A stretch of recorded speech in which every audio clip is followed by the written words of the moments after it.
5นิสัยการเงินที่ต้องเริ่มเฮ็ดทันทีเพื่ออนาคตที่มั่นคงการมีอิสรภาพทางการเงินบ่ได้ขึ้นอยู่กับว่าเจ้าหาเงินได้หลายปานใด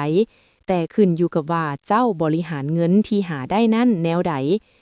นี่คือ5นิสัยสำคัญที่จะเปลี่ยนชีวิตการเงินของเจ้าให้ดีขึ้น 1. หยุดการจ่ายเงินแบบหลับตา tracking every cent หลายคนมักสงสัยว่าเงินหายไปไสหมดนั่นเป็นย้อนพวกเฮาจ่ายโดยบ่ได้กวดสอบสิ่งที่ต้องเฮ็ดบันทึกรายรับรายจ่ายอย่างละเอียดกวดสอบทุกๆธุรกรรมว่าเงินไหลออกไปทางใดมันมีเหตุผลหรือความจำเป็นแท้หรือบ่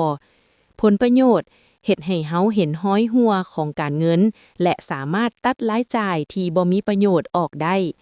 2. เปลี่ยนลำดับการจ่ายเงินจ่ายให้ตนเองก่อน Pay yourself first อย่าใช้เงินก่อนแล้วจึงเก็บแต่ให้เก็บก่อนแล้วจึงใช้โดยใช้สูตรการแบ่งเงินเป็น4ส่วนที่1 25% จ่ายให้ตนเองเงินทอนระยะยาวส่วนที่2 25% ลงทุนเพื่อให้เงินงอกเงยส่วนที่3และ4 50% ใช้จ่ายปกติในชีวิตประจำวันค่ากินค่าน้ำค่าไฟ 3. ลงทุนในทักษะที่สร้างรายได้สูง Invest in high income skills การฝากเงินในธนาคารอย่างเดียวอาจบ่พอ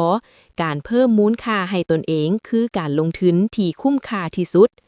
สิ่งที่ต้องเฮ็ดซื้อปึ้มมาอ่านเข้าร่วมสัมมนาฝึกอบรมหรือเรียนรู้ทักษะใหม่ๆที่ตลาดต้องการและสามารถหาเงินได้ในระยะยาวแนวคิดความรู้ยิ่งหลายโอกาสในการหาเงินก็ยิ่งสูงขึ้น 4. หยุดดักดานกับการอวดรวย Avoid status spending การซื้อสิ่งของหรูหราเพียงเพื่อให้คนอื่นยอมรับหรือเพื่ออวดว่าค่อยมีปัญญาซื้อคือกับดักที่พาไปสู่ความจนสิ่งที่ต้องเฮ็ดซื้อสิ่งของตามความจำเป็นและประโยชน์ใช้สอยแท้ๆอย่าใช้ชีวิตเกินฐานะเพียงเพื่อรักษาหน้าตาในสังคมคำเตือนคนรวยแท้ๆมักสะสมทรัพย์สินแต่คนอยากรวยมักสะสมหนี้สิน 5. สร้างเงินสำรองฉุกเฉิน Emergency Fund ชีวิตมีความบ่แน่นอนการมีเงินก้อนหนึ่งไว้รองรับจะเฮ็ดให้เจ้าบ่วิกฤตเมื่อเกิดเหตุการณ์บ่คาดฝันเป้าหมายเก็บเงินสำรองให้พอใช้จ่ายอย่างน้อย6เดือนของค่าใช้จ่ายทั้งหมดผลประโยชน์ถ้าเจ้าตกงานหรือเจ็บป่วยเจ้าก็ยังสามารถใช้ชีวิตปกติได้โดยบ่ต้องไปกู้ยืมเงินไผ